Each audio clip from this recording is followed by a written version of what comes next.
بسم الله الرحمن الرحیم. السلام علیکم دوستانو، امید لرم چې تاسو به روغ جوړ او خوشاله وي او ژوند په مزو کې دوستانو. کوارټ کې د واده شاه زلمی چې نوم یې عبدالقدیر نامعلومه افرادو واده پر دې جانچ پر دې ډېر زیاتې بې دردۍ سره قتل کړ. اخر د خلک د کوم ځای نه راغلل، عبدالقدیر سره څه دشمني وه دوستانو، دې باره کې به ټول معلومات په دې ویډیو کې شریکوو.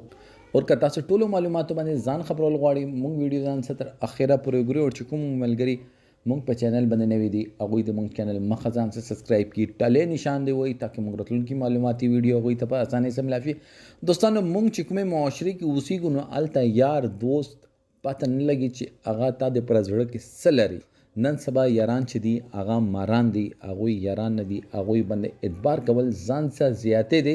عبدالقدیر ښایسته لږ ځوان شاه زلمی چې مور د زړه ټوکړه وه او خویندو د سترګو رڼا وه، هغه واده تیاری علاګانې وې، خوشحالیانې وې. هغه خوشحالیانې دې خاندان باندې چا ظالمانو اور سکور کړې. اخر دومره ظلم ولې؟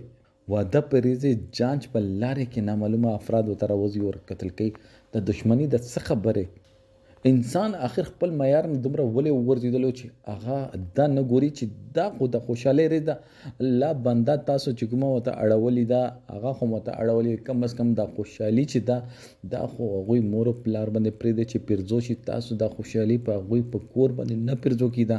دوستانو ډېر زیات د افسوس مقام ده چې موږ ایز ا معاشره ډېر زیات کتره غورځېدلي یو، خپل معیار نه ډېر زیات غورځېدلي یو. موږ اډو دا سوچ نه کوو، موږ یو انسان قتل نه کوو، موږ پورا خاندان ختمو. د ټول خاندان ټول عمر ته په دې غم کې وي، دې غم کې وغورځول چې موږ زوی کم از کم د واده خوشحالي خو به صحیح کړې وه، د ناوې خو به خپله صحیح کړې وه. دوی نکاح شوی او دوی جنج باندې رخصتۍ ته ورته روانو چې لارې کې نامعلومه افراد ورته راوتلو.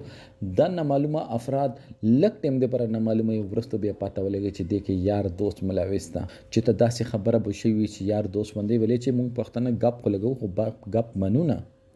موږ ذهني طور باندې بیماره خلک یو، دې باندې بیماره خلک یو چې موږ یوه کاس ته تکلیف نه ورکوو، موږ پورا خاندان په خاندان تباه کوو. د جینۍ کور د جینۍ زندگی تباه برباده شوه، د جینۍ کور زندگی تباه او برباده شوه، د هلک خاندان زندگی تباه او برباده شوه. ټول عمر ته به دوی په دې غم کې وي چې ما زوی که هغه خپله ناوې خو به صحیح کړې وه که نه، او هغوی به په دې غم کې چې کاش چې دا واده په خیر خیریت باندې شوی وي. دوستانو سوچ پکار دی، آخر موږ ولې ذهني طور باندې مفلوج شوي یو. دوستانو دې باره کې تاسو سره